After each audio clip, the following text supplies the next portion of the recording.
الحمد لله نحمده ونستعينه ونستغفره ونؤمن به ونتوكل عليه ونعوذ بالله من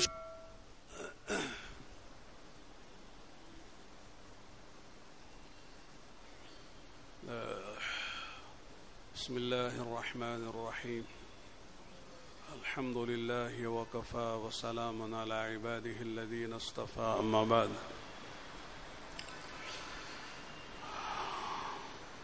أعوذ بالله من الشيطان الرجيم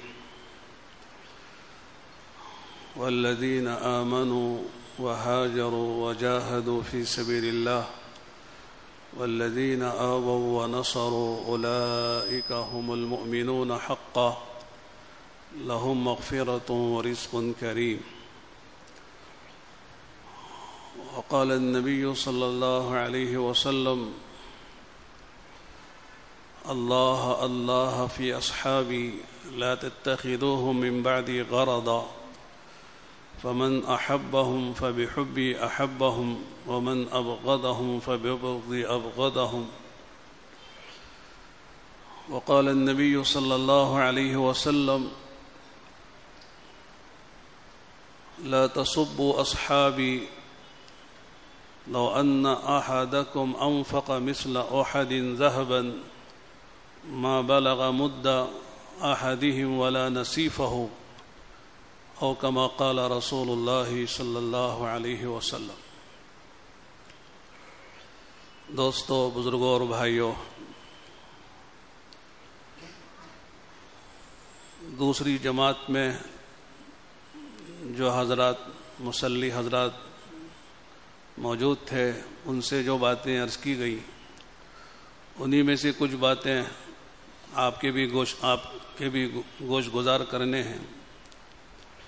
پچھلے جمعے بھی کچھ باتیں عرض کی گئی تھی حضرات صحابہ کرام رضوان اللہ تعالی علیہم اجمعین کے سلسلے میں.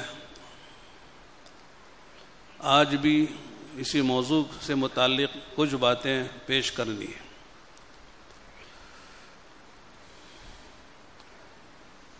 ایک حدیث ہے، اللہ کے نبی علیہ الصلاۃ والسلام نے فرمایا کہ بنی اسرائیل جس کا قصہ اللہ نے قرآن میں بہت کثرت سے ذکر فرمایا ہے،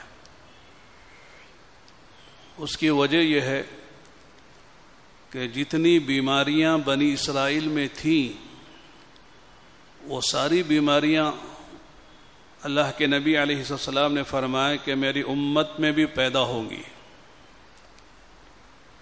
ان سے جتنے خرابیاں، ان سے جتنی بیماریاں اور نافرمانیاں ہوئی ہیں وہ تقریباً سب کے سب میری امت کے افراد میں وہ بیماریاں پیدا ہوں گی.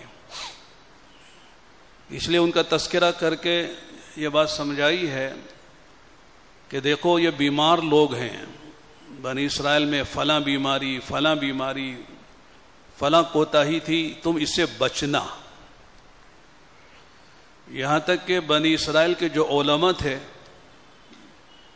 جن کو علماء سو کہا گیا ہے، برے علماء، ایک علماء حق ہیں، علماء حق، اور ایک علماء سو ہوتے ہیں.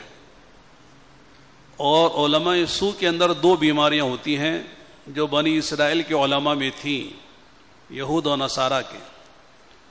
ایک حب مال، ایک حب جاہ، اور اسی حب جاہ کی بنیاد پر حسد پیدا ہوتا تھا، تکبر پیدا ہوتا تھا. ان میں تکبر بھی تھا، ان میں حسد بھی تھا، حب جاہ بھی، حب مال بھی. اللہ نے ان علماء بنی اسرائیل یہود و نصارہ کے علماء کی یہ برائیاں قرآن میں بیان کر کے اس امت کے علماء کو سمجھایا ہے کہ تمہارے اندر یہ بیماریاں نہیں ہونی چاہیے، خرابیاں نہیں ہونی چاہیے. تو اگر بنی اسرائیل کے بارے میں فرمائیں کہ وہ 72 فرقوں میں تقسیم ہو گئے، 70 پر 2 فرقوں میں تقسیم ہو گئے. آگے فرمایا کہ تم یعنی میری امت وہ 73 فرقوں میں تقسیم ہو جائے گی. وہ تو 72 تھے, اس امت کے 73 فرقے ہوں گے.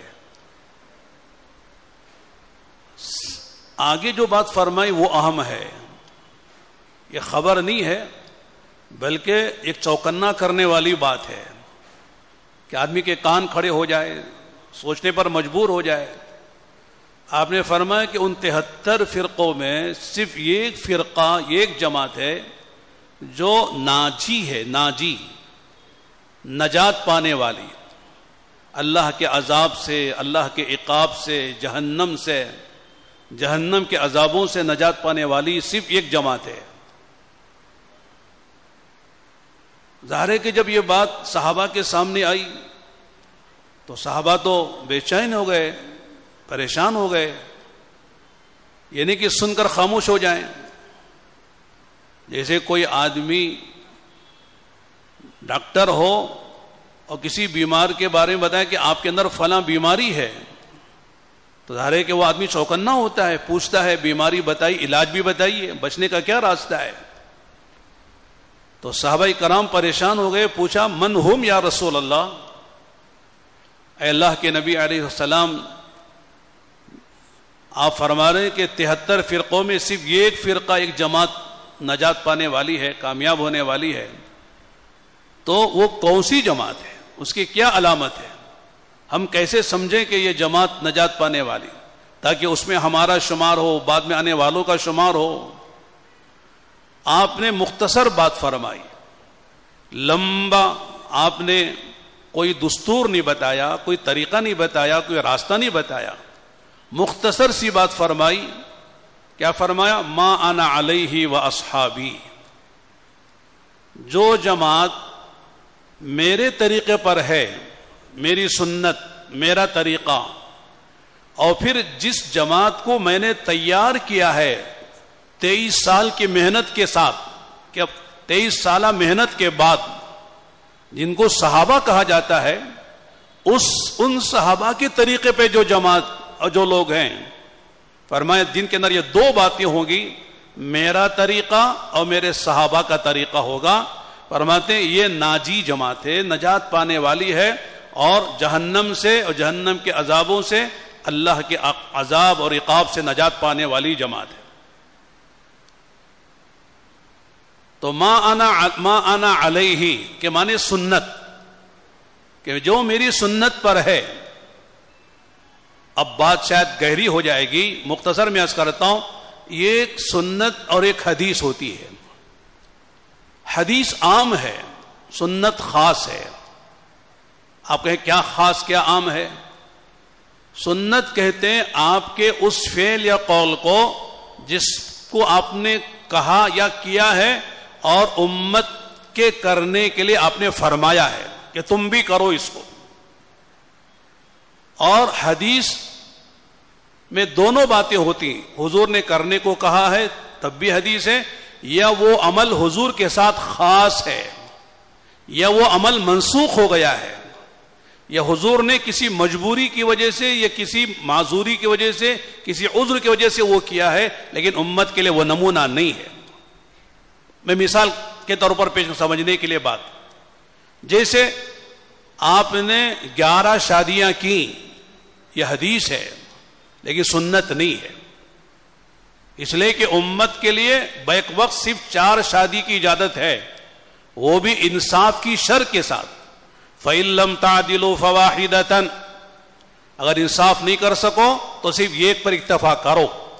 انصاف کر سکتے ہو 4 کے ساتھ, 2 کے ساتھ, 3 کے ساتھ شادی کر کے تو گنجائش ہے, 1 کے بعد 2, 2 کے بعد 3 اور 4 تک نکاح کر سکتے ہو. یہ تو امت کے لیے صرف 4 تک کی گنجائش ہے, لیکن نبی نے 11 شادیاں کی, یہ حدیث ہے. تو یہ عمل حضور کے ساتھ خاص ہے. کوئی آدمی یہ نہیں کہہ سکتا کہ اللہ کے نبی علیہ السلام نے جب 11 شادیاں کی تو ہم بھی تو کر سکتے ہیں, کہ نہ, یہ عمل حضور کے ساتھ خاص ہے, امت کے لیے اجازت نہیں ہے. اس کو حدیث کہیں گے, سنت نہیں کہیں گے. ایک مثال میں نے دی, حضور کے ساتھ یہ عمل خاص ہے. اسی طرح ایک حدیث ہے کہ آپ علیہ السلام نے فرمایا کہ اگر آگ پر کوئی چیز پکی ہو، اگر اس کو تم نے استعمال کیا تو آپ کا وضو چلا گیا. مما مست النار، کہ آگ نے جس کو چھوا ہے، یعنی جو چیز آگ پر پکی ہے اس کو کوئی آدمی پیتا ہے یا کھاتا ہے تو وضو چلا جاتا ہے. یہ حدیث ہے لیکن سنت نہیں ہے. کیوں؟ اس لیے کہ یہ پہلے تھا، بعد میں منسوخ ہو گیا ہے. خود آپ نے بعد میں گوشت پکا کر کھایا، وضو کے ساتھ تھے، پھر آپ نے وضو کیے بغیر نماز پڑھائی، تو معلوم یہ کہ آگ پر پکنے والی چیز کھانے کے بعد وضو ٹوٹتا نہیں ہے. پہلے آپ نے وہ بات فرمائی تھی لیکن آپ نے عملی طور پر بتا دیا کہ آگ پر پکی ہوئی چیز کے کھانے سے وضو جاتا نہیں ہے. اس کو منسوخ ہونا کہتے ہیں کہ پہلے تھا، بعد میں یہ بات ختم ہو گئی.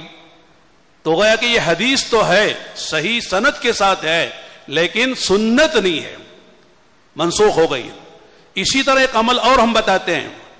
بخاری شریف میں روایت ہے کہ اللہ کے نبی علیہ السلام نے کھڑے ہو کر پیشاب کیا ہے. بخاری کی روایت ہے، پکی روایت ہے، بخاری کی روایت ہے، لیکن یہ حدیث ہے، سنت نہیں ہے. کوئی آدمی یہ سوچے کہ صاحب جی حضور نے جب کھڑے ہو کر پیشاب کہ ہم بھی کھڑے ہو کر پیشاب کریں، مسجد میں پیشاب خانے کھڑے ہو کر بنا دے جیسے ایئرپورٹ وغیرہ میں ہوتے ہیں، کہ نہ، اللہ کے نبی علیہ السلام نے وہ جو کھڑے ہو کر پیشاب کیا کسی عذر کی وجہ سے کیا ہے.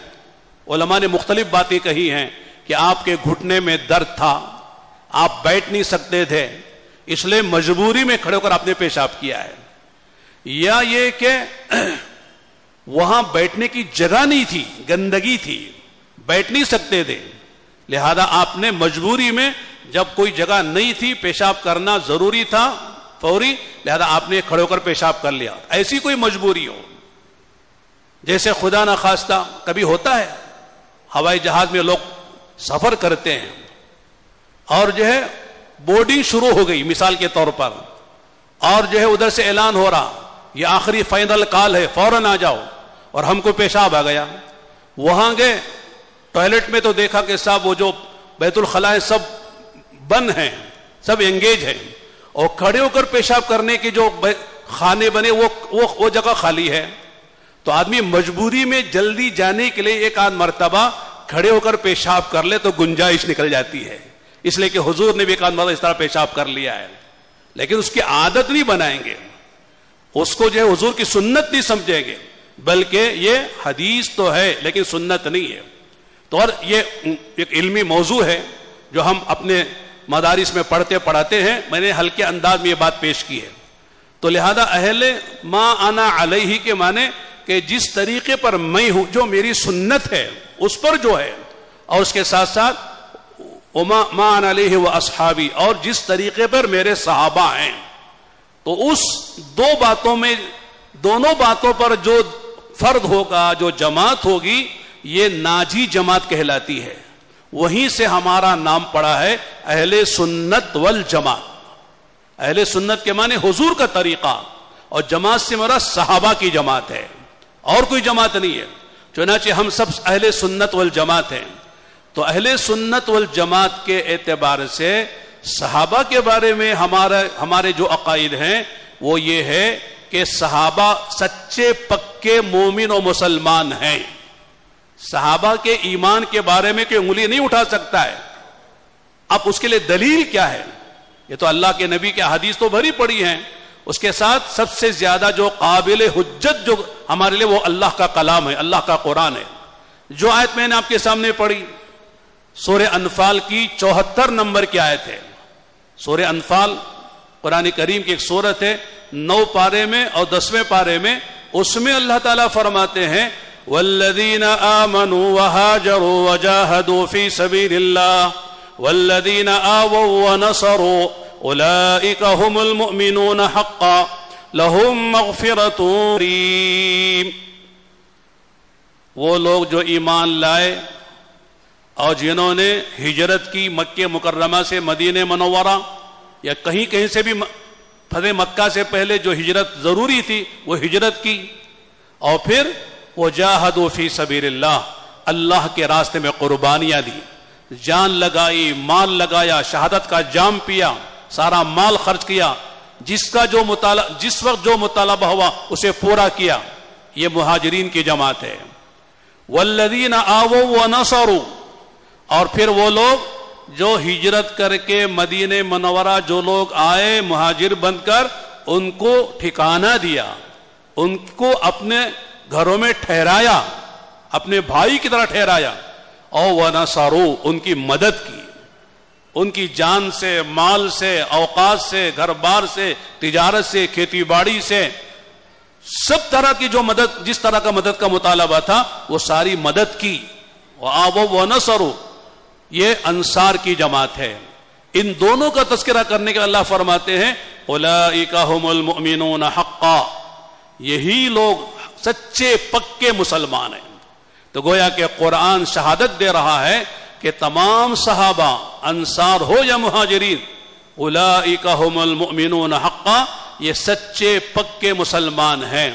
لہذا اہل سنت والجماعت کا عقیدہ یہ ہے کہ تمام صحابہ پکے مومن ہیں، مسلمان ہیں، اور ان کا ایمان قابل یعنی معیاری ایمان ہے.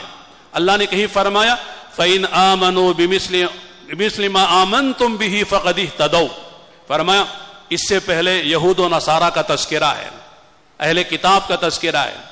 ان سے اللہ نے کہا فَإِنْ آمَنُوا، اگر یہ یہود و نصارہ ایمان لائیں، بِمِثْلِ مَا آمَنْتُمْ بِهِ، جس طرح تم ایمان لے کر آئے، یعنی صحابہ، فَقَدِ اهْتَدَوْا، یہ ہدایت یافتہ ہیں. تو گویا کہ صحابہ کا ایمان معیاری ایمان ہے. صحابہ کا ایمان جو ہے وہ تمام قیامت تک آنے والی امت کے ایک معیار بنا ہوا ہے. وہ ایمان اللہ کے ہم معتبر ہے جو صحابہ کا ایمان ہے. اس لیے فرمایا فَإِنْ آمَنُوا بِمِثْلِ مَا آمَنْتُمْ بِهِ فَقَدِ اهْتَدَوْا، اگر یہ سارے یہود و نصارہ اہل کتاب جو ایمان کا دعویٰ کرتے ہیں، ان سے کہہ دو اگر وہ ایمان ایسے لے آئیں جیسے تم یعنی صحابہ، بِمِثْلِ مَا آمَنْتُمْ یعنی نزول کے وقت میں جو لوگ موجود تھے ایمان کے ساتھ وہ صحابہ کی جماعت تھی، ہم نہیں، صحابہ مراد ہے اس سے. تو فَقَدِ اهْتَدَوْا، یہ ہدایت یافتہ ہیں. چنانچہ اولئک ھم المؤمنون حقا، آگے فرمایا لہم مغفرۃ ورزق کریم.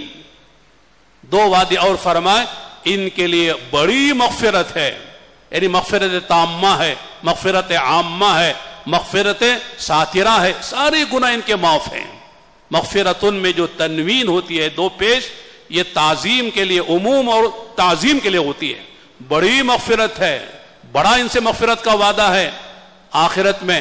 اور رزق کریم، ان کے لیے عزت کی روزی ہے، شرافت کی روزی ہے، برکت والی روزی ہے.